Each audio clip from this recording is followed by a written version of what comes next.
Good evening and welcome to the program tonight.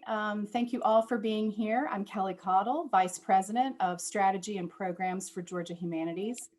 Um, we at Georgia Humanities have partnered with WALB to produce this event as part of a larger national initiative called Democracy and the Informed Citizen, generously funded by the Andrew W. Mellon Foundation.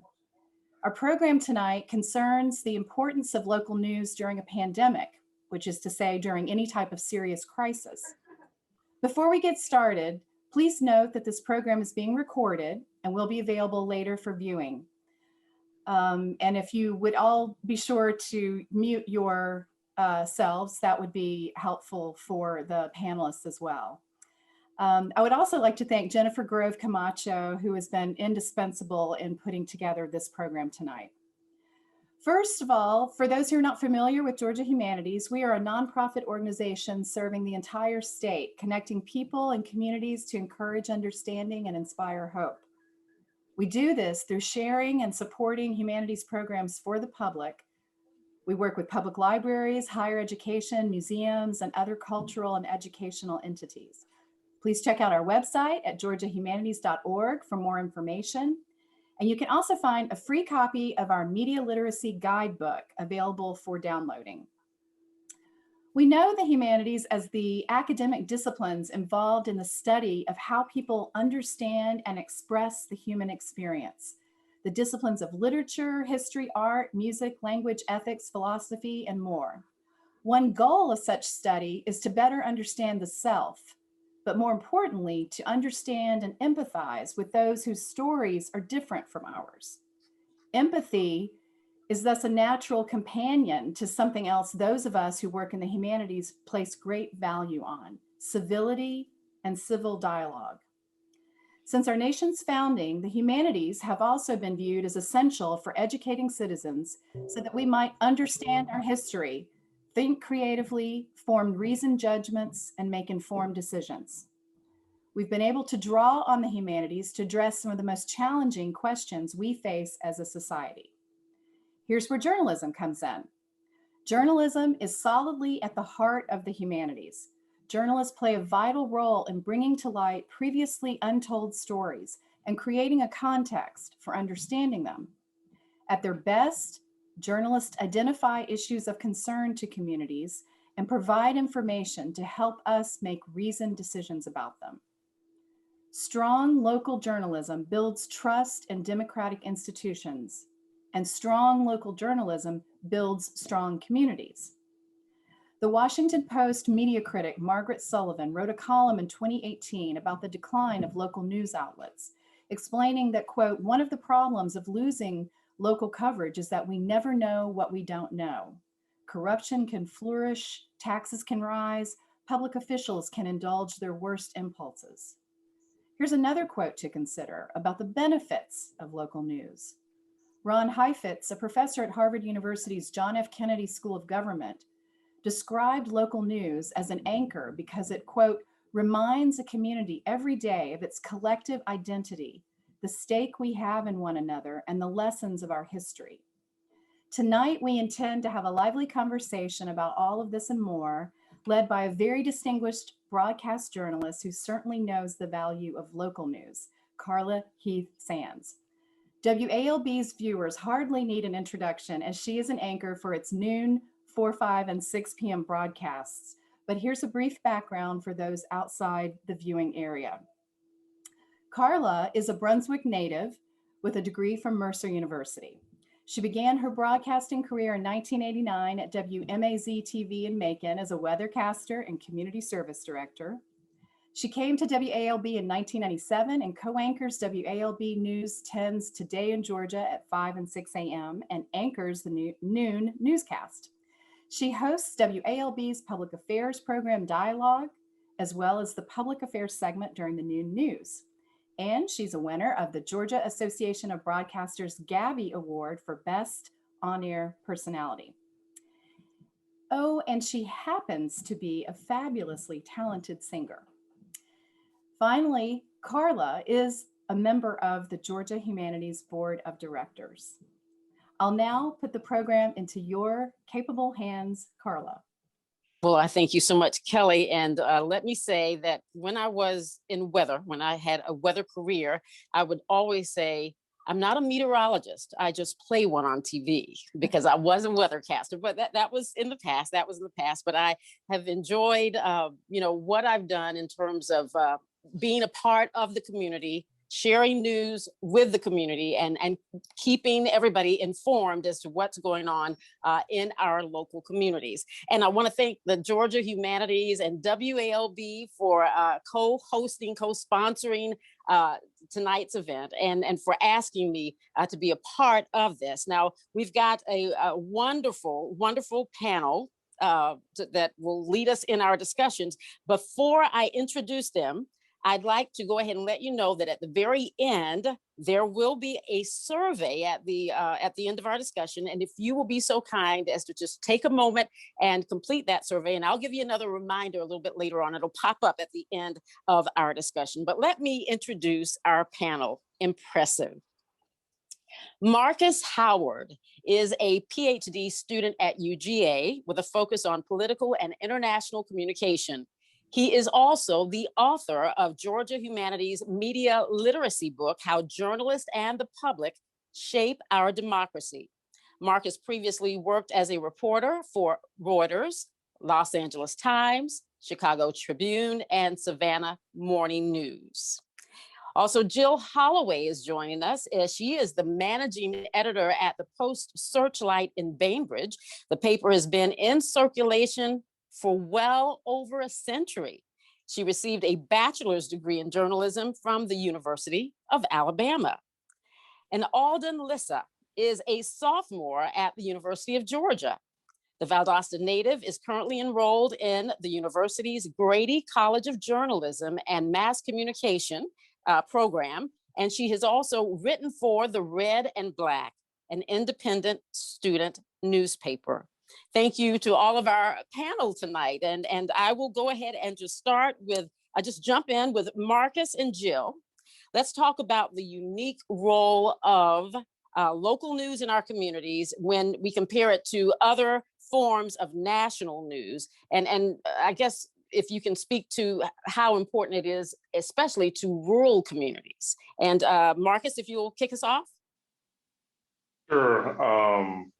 I think, local news tends to be just much more closer to just the everyday lives of, residents. They cover, your weddings, your sports, your educational issues. And so, oftentimes there are, if you're talking about local newspapers, they're the only source of news for a lot of, communities, especially rural communities. And so, they play an invaluable part in the lives of, everyday, citizens.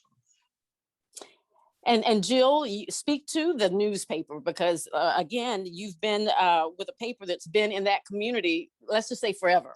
And so, people know you. They can probably pick up the phone. I'm not sure what the process is, but they know the people at that paper. And if they've got something going on, like a sports event, or if you've got your weddings and anything of interest to the local community, they know how to get in touch with you and ask that you put that in, include it. Sure. I definitely get several emails a day from different people reaching out about something they've got going on. And we call it here refrigerator journalism. People can cut out, something their grandchild or their child is on the paper and hang it on their refrigerator. We really do like to cover anything that little children are doing, all the way to even if they're having a parade at our local Memorial Hospital and Manor. You're not going to find a larger paper telling about the kids on the sidewalk selling honey or their jam stand, but that's something we like to do because that's important to them. So that's sort of how we view local news. And then of course, we do have to cover the Board of Education and City Council and the County Commission and let people know what's going on in our little area of the world. And Alden, I'm bringing you in now because we've talked about media news in general.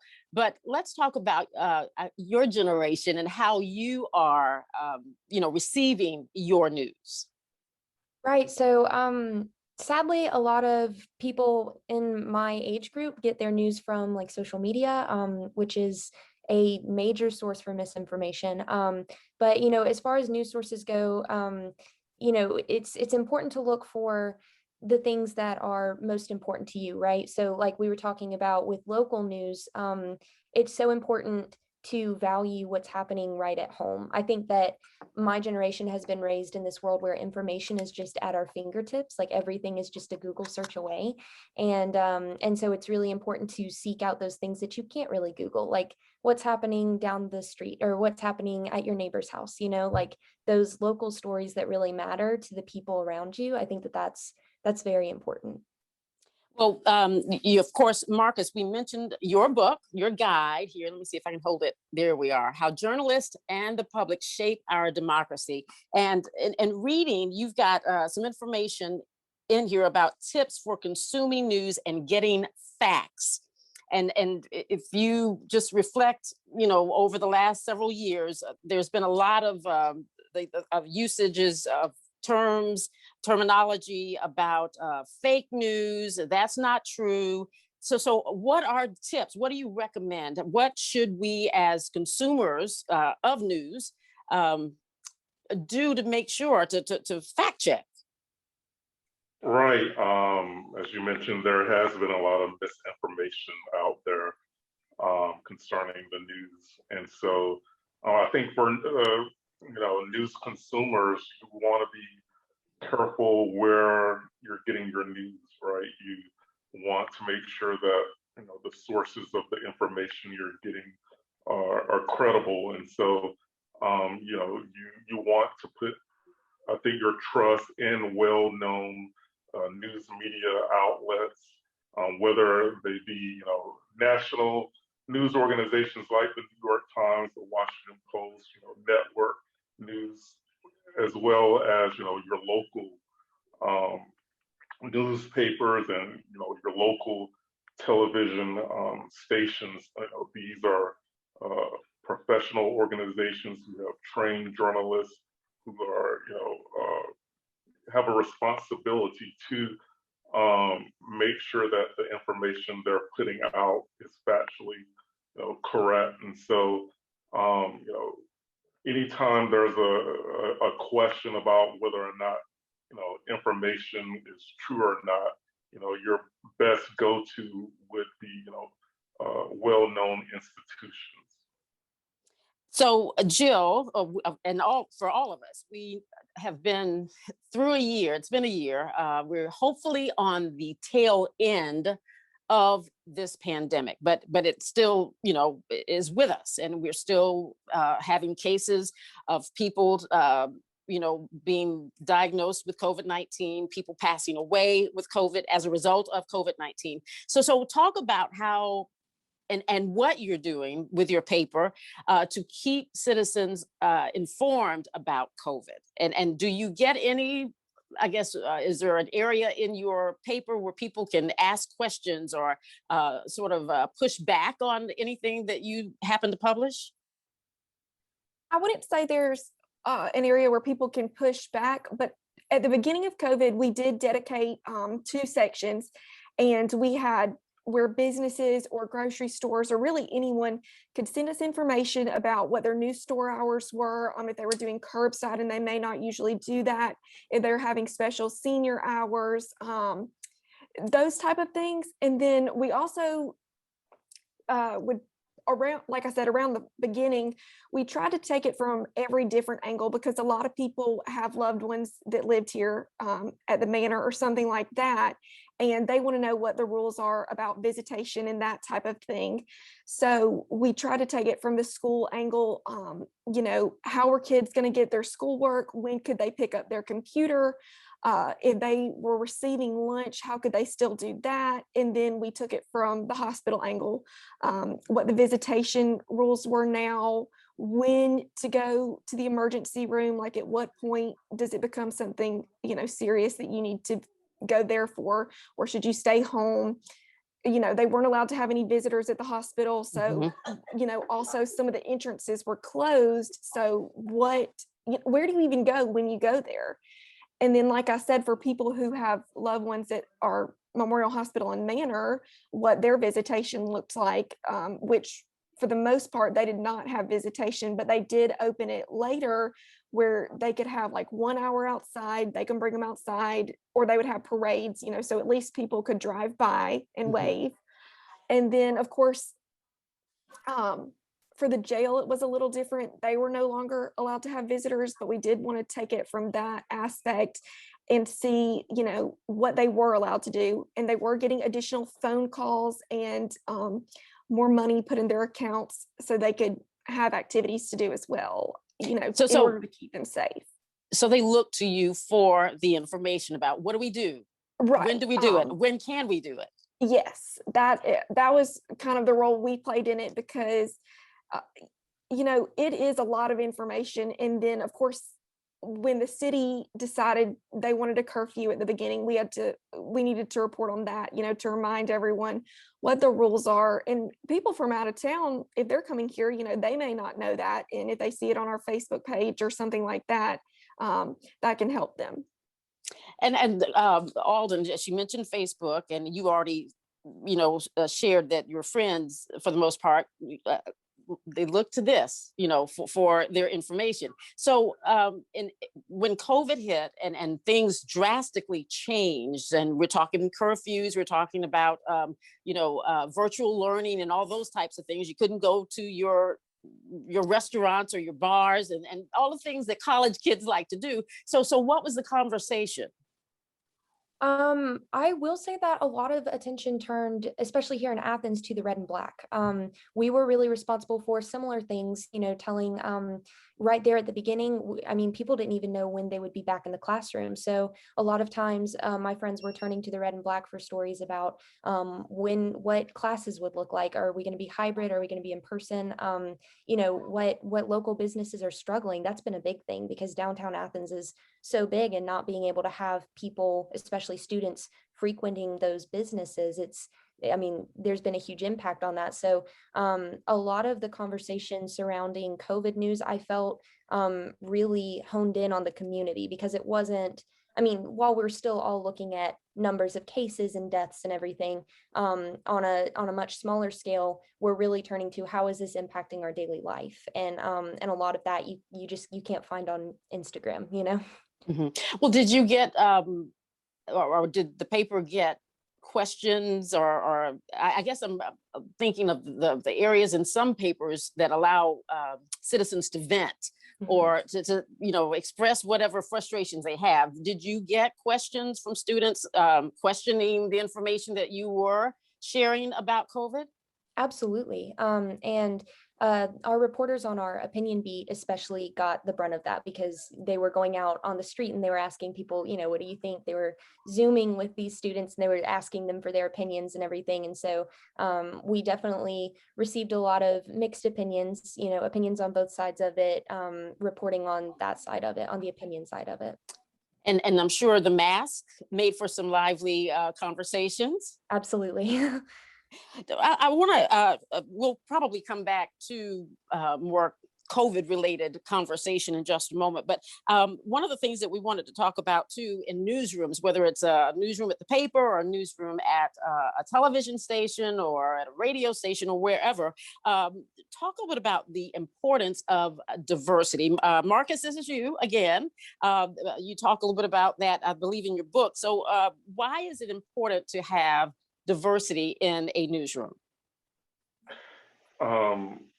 As journalists, as communicators, as storytellers, it's our job to tell the human experience. And if that's our goal, then we need to tell that experience in its fullness, right? Not just some people's experiences, but everyone's experiences are valuable. And so I think having people from diverse backgrounds in newsrooms who can contribute to stories, whether they're about race or gender or religion or class. Those things are important because people want to read and listen and view news that reflects their lives. And so we need both diversity in newsrooms, and we also need to be telling the diverse stories of our readers and viewers. I was listening to an earlier YouTube presentation today, and this I'm sure Jill, you can speak to this. We live here in Southwest Georgia. This is farm country. And Yes, let me just give a shout out to all the farmers in general, but it's National Peanut Month, and it's big business across the state of Georgia. It's big business here in Southwest Georgia, and so in terms of telling stories, and when you talk about diversity, we tend to think we're talking primarily about race, but Marcus, you hit on everything. Whether it's male, female. Whether it's religious, whether it's even backgrounds, and when farming, we need people to speak to what the farming experience is. Talk about your relationship with your farmers in your area. Actually, earlier this year, we got a reporter, and prior to him doing journalism, he wanted to become a veterinarian, and he had worked on a cow farm. And so we do a special edition called Down on the Farm in October, and it recognizes the men and women in agriculture, or the people who work in acres, not hours. So he was a tremendous asset in that aspect, because although I've covered it for several years, I don't know enough about farming. I can go there and I can do an interview and I can record exactly what they say. But, for someone who does fully understand it and they know what goes into that, I thought it was really great to get his perspective and understand it a little better. And this year I did really try, to sort of dive in it. And I went to a farm during peanut picking season and got to ride on a peanut picker. So I feel like I have done it all now. So and so you bring that experience back with you to your newsroom. Yes, ma'am. I'm curious, Alden, when we talk about I'm thinking about misinformation again. When you hear some of your classmates, some of the students there at UGA having conversations that is misinformation, what do you do, or how do you respond to them, or do you just let them have it and have it in terms of just keeping what they're saying to themselves? Right. I tend to try and share credible news sources with my friends. I really do try to encourage my friends to, pull their news from those more reliable sources that are kind of trusted by everyone. I go to AP News for just about everything. But so I'm constantly sharing those news articles on social media and stuff like that, trying to share that information that I've gathered, or what it might be information in my class that I've gathered, that I can share with them and show them, here's what we learned. Here's how take what you will from it, but I can show you where you probably need to fact check some things. And that speaks to all of us and the consumers of news being responsible consumers. In other words, we as the public should have the responsibility to make sure that what we are consuming is correct. And I know that's difficult because it depends on where you are getting your information from. So Marcus, speak to that, if you will, because when you talk about media, what is media? Media has changed over the years. So it's not just the television station or the newspaper or the radio. I mean, there are all types of or forms of media. And you also have all different types of people who are doing media, right? It's not just, trained journalists in newsrooms. You have, bloggers and podcasters and, all different types of people, participating in the media environment, and so they're giving out information, and so that's been one of the challenges recently in the past decade or so of traditional news media outlets trying to adjust to this change. And so if you're talking about the responsibility of news consumers, it goes back again to finding those trusted media institutions, as Alden mentioned, and informing yourself, because as a citizen in a democracy, the government doesn't tell us what to think, right? That's one of the great things about a democracy, is that we, the people, make up our own minds and determine our own futures. And so to do that well, we have to inform ourselves. And so again, it goes back to finding those trusted sources of news. And I'd like to share an example. When we talk about being a responsible consumer, this sticks out with me, and I've shared it several times. On Facebook, right after President Obama was in office, there was a gold curtain that he would often speak in front of. And I remember one of my elderly, she was an elderly lady, and on Facebook, said that was a Muslim cloth that he had brought to the White House. And I, as a responsible journalist, did some research. I'm like, what? He brought the cloth, and sure enough, that I found photos of President Bush in front of that same curtain, and I have seen it since then.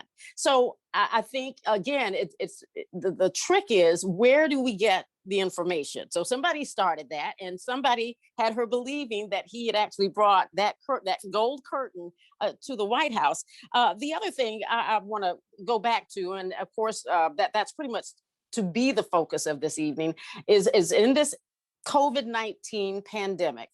I will speak to what WALB has been doing to try to make sure that our information about COVID is accurate, and that it's something that will be useful to our community, our Southwest Georgia community. And that is, we have gone to the professionals. We have had so many interviews with, the Southwest Health District, the leaders there, our hospital. We go to the hospital to talk about, especially when Albany first, we were on the map as being a hotbed for COVID-19. And we were just learning about what was going on. And so we went to Phoebe Putney Hospital. We went to the Southwest Georgia Health District.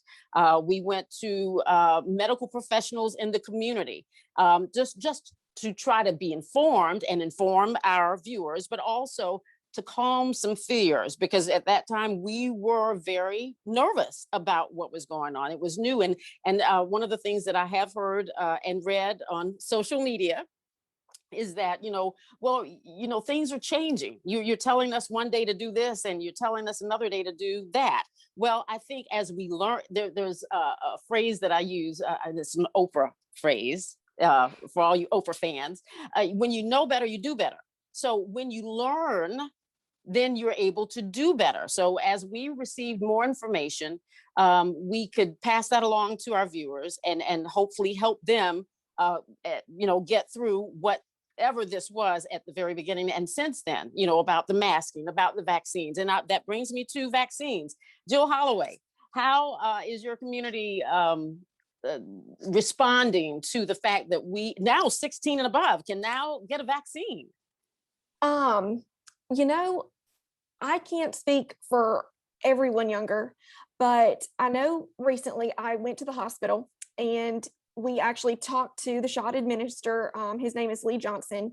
And, prior to the 16 and above being able to get it, they offered it to all of their hospital staff. And he said that not everyone took the shot, which, was something I was surprised by, but it's a question I have to ask. And he said it was a lot of their younger nurses who had not been through a pandemic before. And so I was a little bit shocked by that information. I don't know if they have changed their mind yet. And our school system also offered it. They offered it to every teacher and even janitorial staff, paraprofessionals, everyone that worked in the school system. And they only got about 50% of the people to take it, which again leaves a lot of our readers, I think, kind of questioning, like, why don't they want to get it? Which is something I've asked, and, the main response is they still have questions about it, and most of them are younger. And so, I can't obviously force anyone to get the vaccine, but I do try to share that information with everyone. And I try to imagine in my head the questions that other people might ask, which is, why are they not getting it? So I just disseminate that information. I give the people the questions, like I said, I have about this vaccine, and to do the best, we can. And we've taken pictures of people getting it. We've gotten feedback from them. They'll tell us it didn't hurt, I didn't have any side effects. So we try to put that in the article so everyone feels as comfortable as they can with it. But well, and I'm not putting anybody on the spot. I'm not going to ask if you've gotten your vaccines. I will say that I've gotten both vaccines. It didn't hurt. I had a little bit of, not reaction, but I had a little illness after the first one. But, what I think about is if you have children, before they can attend school, they have to have a record of vaccines. And so we allow our children to be vaccinated. And if this is something, this is just Carla speaking, if this is something that is going to help my coworkers not be infected, or if it's going to help me or people that I come in contact with in a social setting once that resumes, I'm willing to do my part. And that goes back to me about the responsibility. Not only, I'm not talking about journalism right now, I'm talking about in terms of a personal responsibility to helping us get beyond this pandemic. So, Alden, did your friends, are they on board for taking the vaccine? I would have to say it's about half and half. I definitely do hear some of the side of the fear, and they would like to know a little bit more about it before they commit to getting it, but for the most part, my friends have been very eager to, and I do think that being in a college setting, there's kind of a big incentive to, like nobody wants to be at college and be socially distanced from their friends. And, we want to go back to class and be in our, go to restaurants on the weekends and everything again. So, so there is, that incentive there, but like I said, probably half and half. And Marcus, in terms of, I guess, information about the vaccine, what have you observed? I mean, have you seen sites that might have some misinformation that might sort of dissuade people from getting that vaccine? I haven't personally, but I know there's been discussions about certain communities feeling wary of whether or not they can trust the vaccine.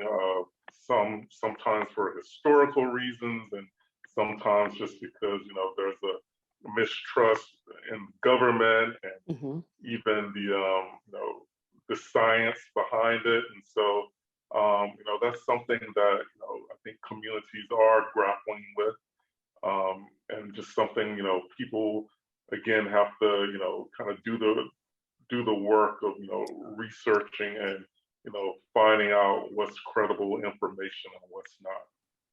And I will take this opportunity to invite those of you who are joining us this evening. If you have any questions about, any of our media outlets or what we do, please make sure that you submit those, and we will share those and try to get an answer for you. I will tell you that I have been in journalism, okay, here goes, 31 years. And talking about changes over the years, that is something that I'd like to hear from everybody about, the way the media and what we do and the field of journalism has changed. And I'm going to start with Alden because and I know you haven't been in it, that long, okay? But you can speak to the social media piece.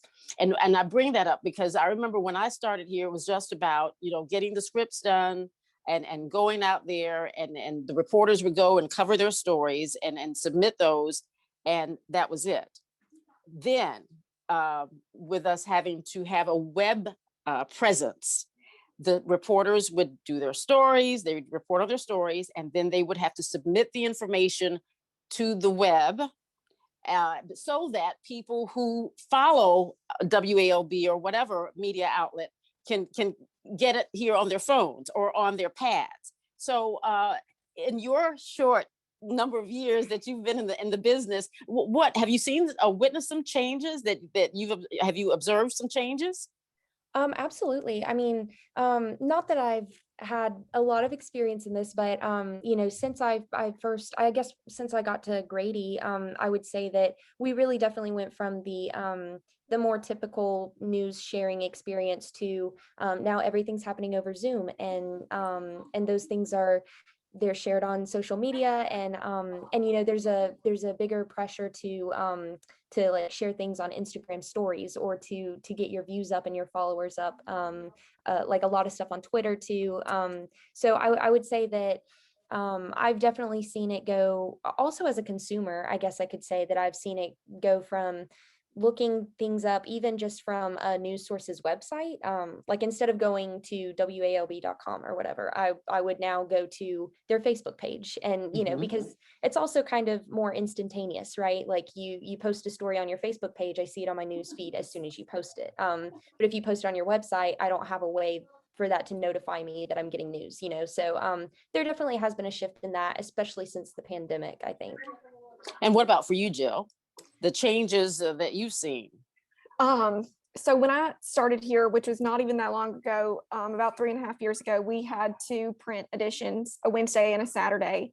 And during COVID, due to advertising drops and stuff like that, we got pushed to, we're only once a week print and we have an e-edition.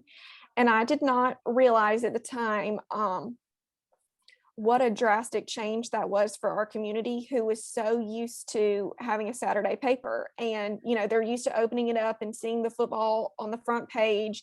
And now they're going to have to go to online.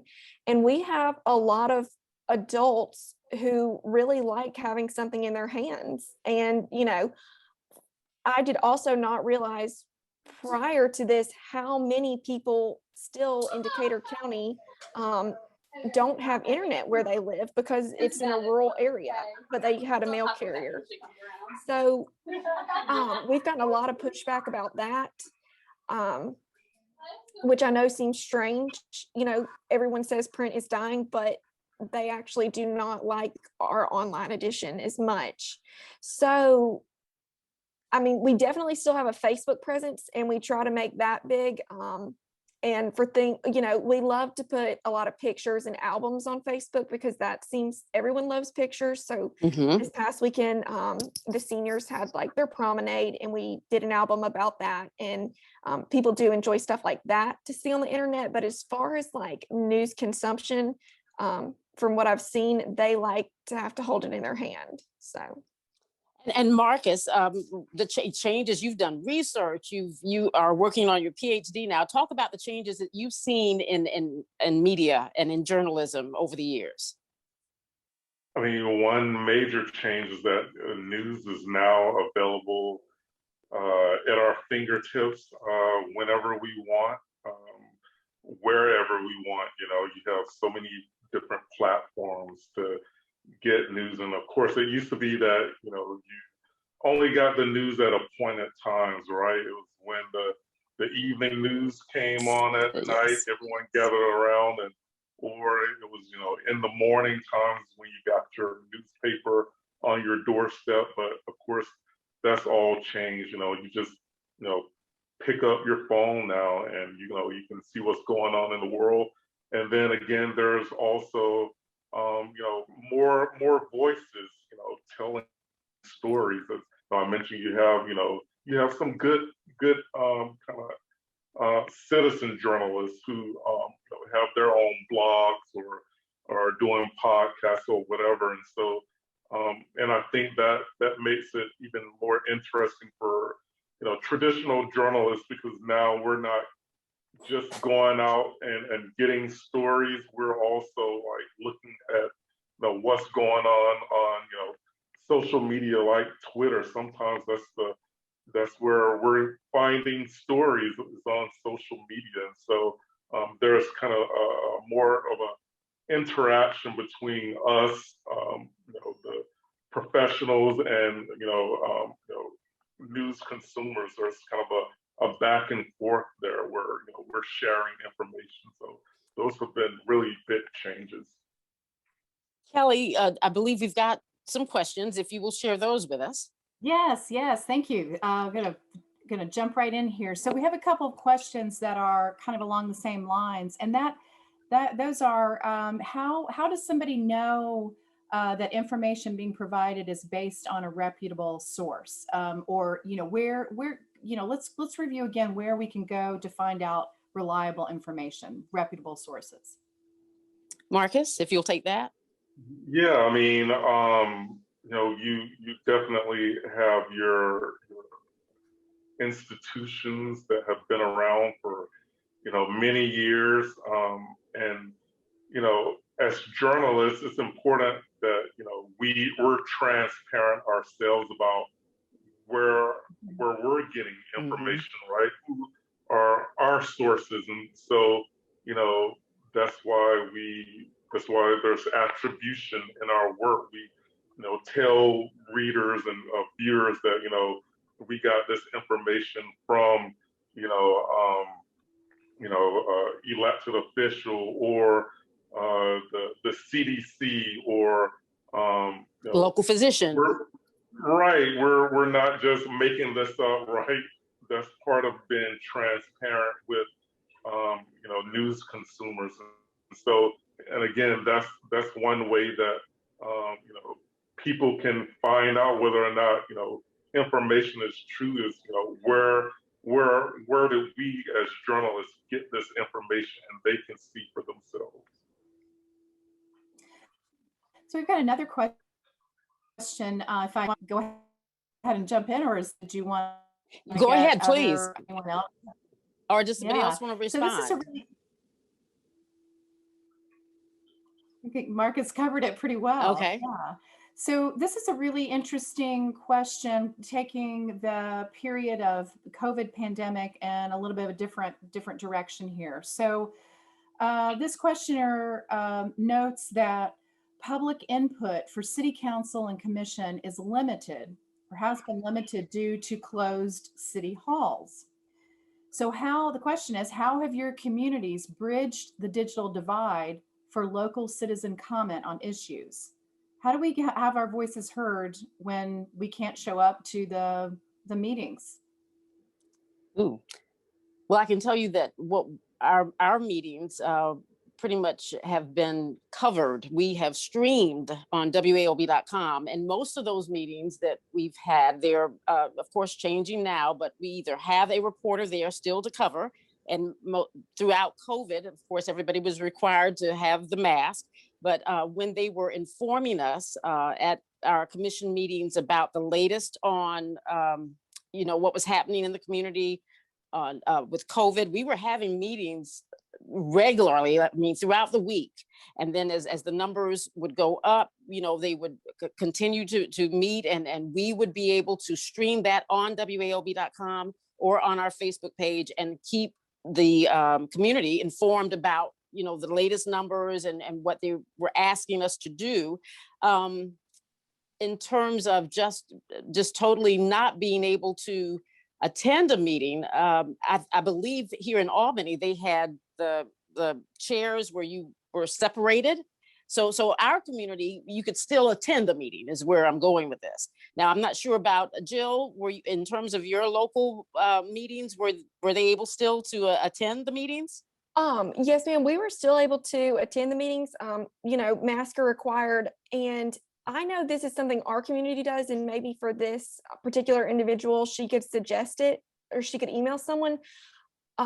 City Hall has it set up where if you cannot make it to the meeting, you can submit your question and someone will read it off for you, and then they can respond with whatever answer the mayor, whoever gave, to make sure you get your question answered, even though you may not be able to attend in person.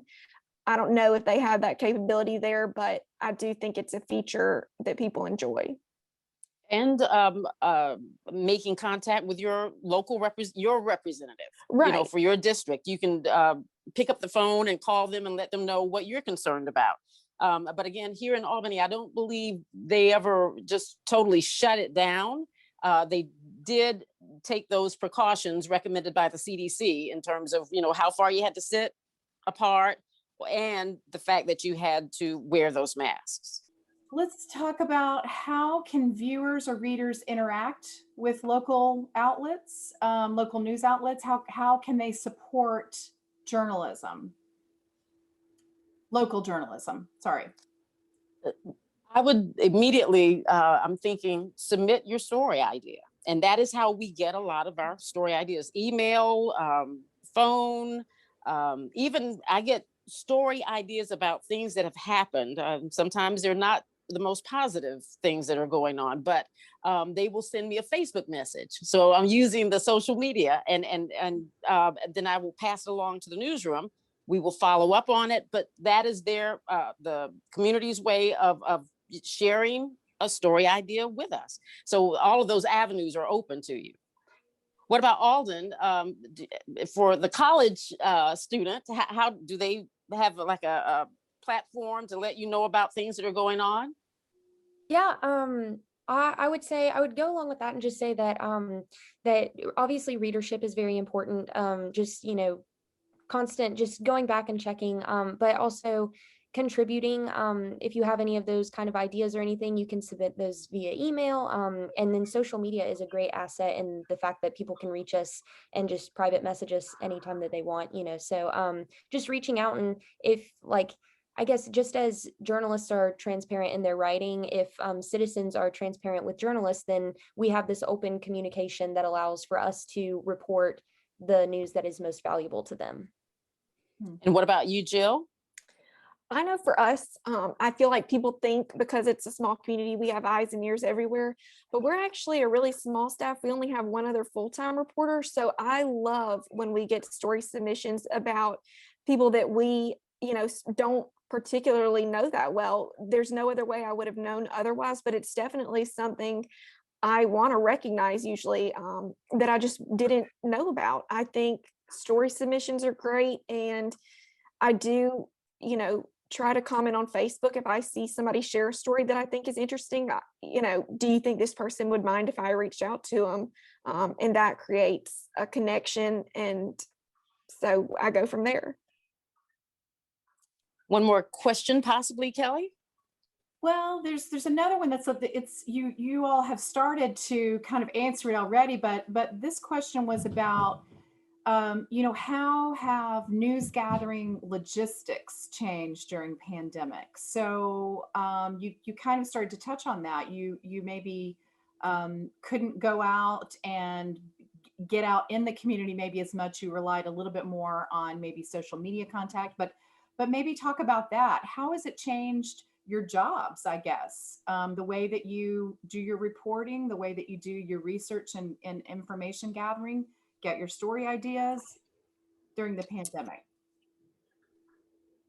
I will say that when we were in the heat last year, the reporters, I think my co-anchor and I were probably the only two in the newsroom. Everybody else, all of the reporters were working from home. They took equipment home, and they would Zoom. Everything is about Zoom.